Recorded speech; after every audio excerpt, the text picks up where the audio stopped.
During the late 90s and early 2000s, Star Wars video games were in their golden age. Titles like Star Wars Battlefront, Knights of the Old Republic, Jedi Knight, Republic Commando, heck, even LEGO Star Wars could all make a list of the top 100 video games ever made. One of my favorite series from this era was somewhat overlooked, but those who played it have fond memories of piloting starfighters and fighting through some of the most iconic battles in Star Wars history. The series I'm talking about is Star Wars Rogue Squadron, and the iteration I played as a kid was the sequel for the Nintendo GameCube, Rogue Leader. The feeling of being in the pilot seat during the attack on the Death Star or on the ground during the Battle of Hoth was like nothing I'd ever experienced before, and still holds up as one of the most unique games in the Star Wars franchise. Unfortunately, the series only saw 3 games total. For the next 17 years, the series lay dormant. But in 2020, a new game was announced, a spiritual successor to the Rogue Squadron series, and it's a title that has gone from a VR flight simulator to a potentially major esport. This is Star Wars Squadrons. Star Wars Squadrons released on October 1st, 2020. It was developed by Motive Studios and published by Electronic Arts. As we've already covered, it's a dogfighting game, but there's a lot more to it than meets the eye. Whereas in earlier titles, the game was primarily a story mode where players progress through levels, completing one objective after another, Squadrons really shines through in its multiplayer modes. The main competitive mode is Fleet Battles.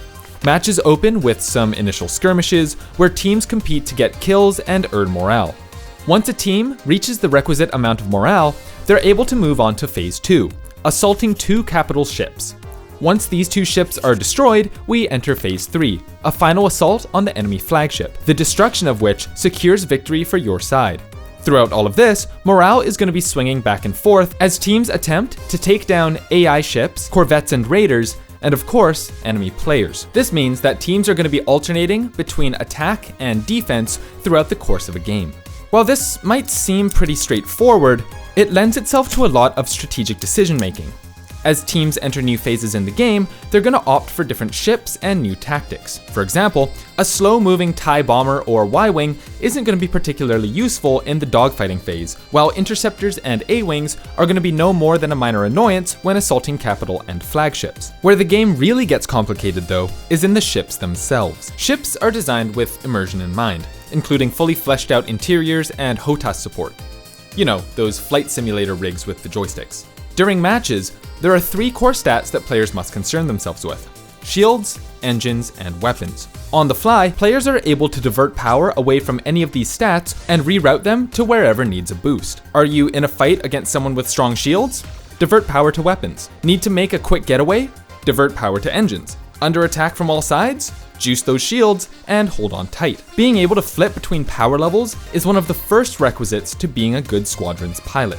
The second is knowing what you want out of your ship before you actually take flight. This is where the customization menu comes in. Squadrons offers a wide range of ship mods which allow you to fine-tune any starfighter to your liking.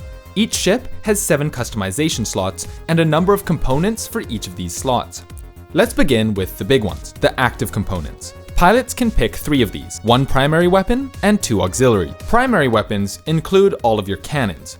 Laser cannons, ion cannons, rotary cannons, pretty much anything that you're going to be using to kill enemies. Auxiliaries are like secondary abilities and include anything from repair tools to tractor beams to bombs, proton torpedoes, assault shields, targeting jammers, 6 consoles, 10 computers. The list goes on.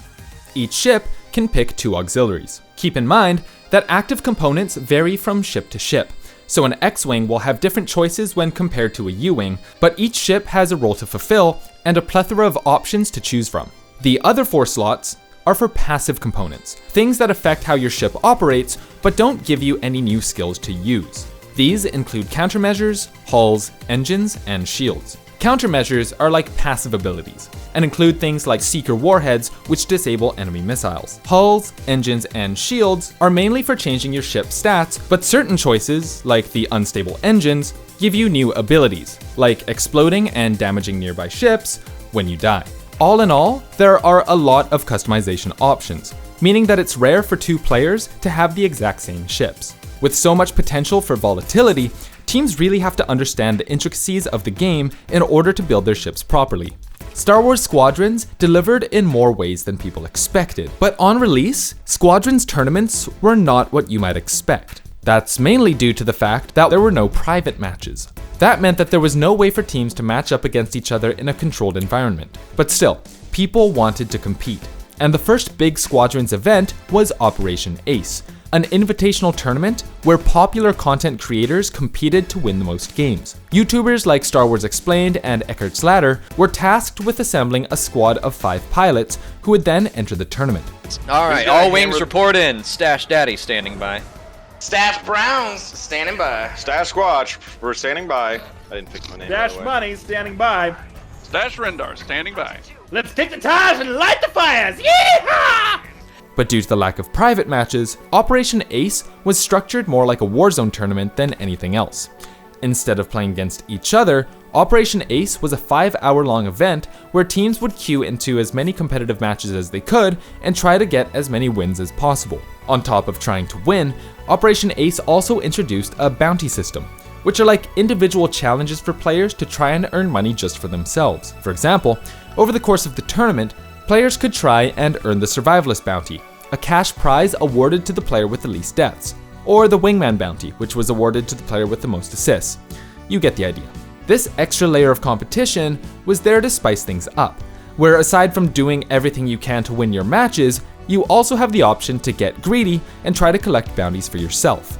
And Operation Ace was a pretty big success, showcasing what higher level squadrons could look like, and it made it clear that the game could be competitively viable.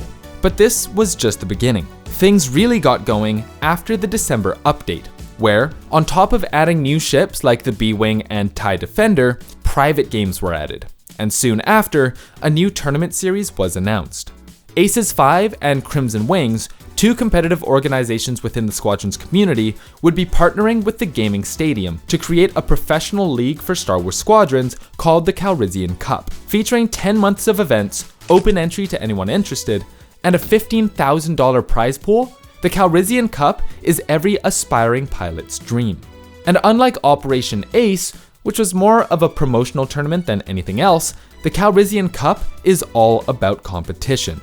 Maps are struck, pilots are constantly switching between ships, and the action is incredibly fast-paced. It takes all of 10 seconds of watching a professional player's stream to realize that they're on a completely different level.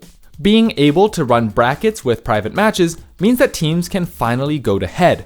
And in the most recent event, which ran from February 27th to 28th, Splinter Squadron took home the gold. Yes! Let's go! Holy guys, nice job. Holy Go! We cracked the NR code. It's hard to say where Squadrons esports is going next. There are a lot of things that we as spectators want, like a spectator camera so that we don't have to follow players around to get an idea of what's going on in the match. But for the most part, Squadrons is an incredibly entertaining esport. There's tons of room for creativity, improvisation, and adaptation, and it means that no 2 matches ever go the same way. Consider picking up the game, or check out the next leg in the Calrissian Cup, and see what Star Wars Squadrons is all about. This video was made possible thanks to our wonderful patrons. A huge thank you to everybody on this list, and shout out to Jason, Foxy, Lyra, Mauve, Nate, Nathan, Oshayo, Sierra, Shampoo, and Spartacus for being platinum supporters. And an extra special shout out to Steven, Mookie, Noodles, and Marco for being our diamond supporters. Thanks a ton, guys, it really means a lot to us. If you also want to support our channel and unlock perks, check out the Patreon link in the description below, or join our Discord server. If you want to help us out in a different way, leaving a like, subscribing, and hitting the bell to stay up to date is also appreciated. My name is Jonah, thanks for watching.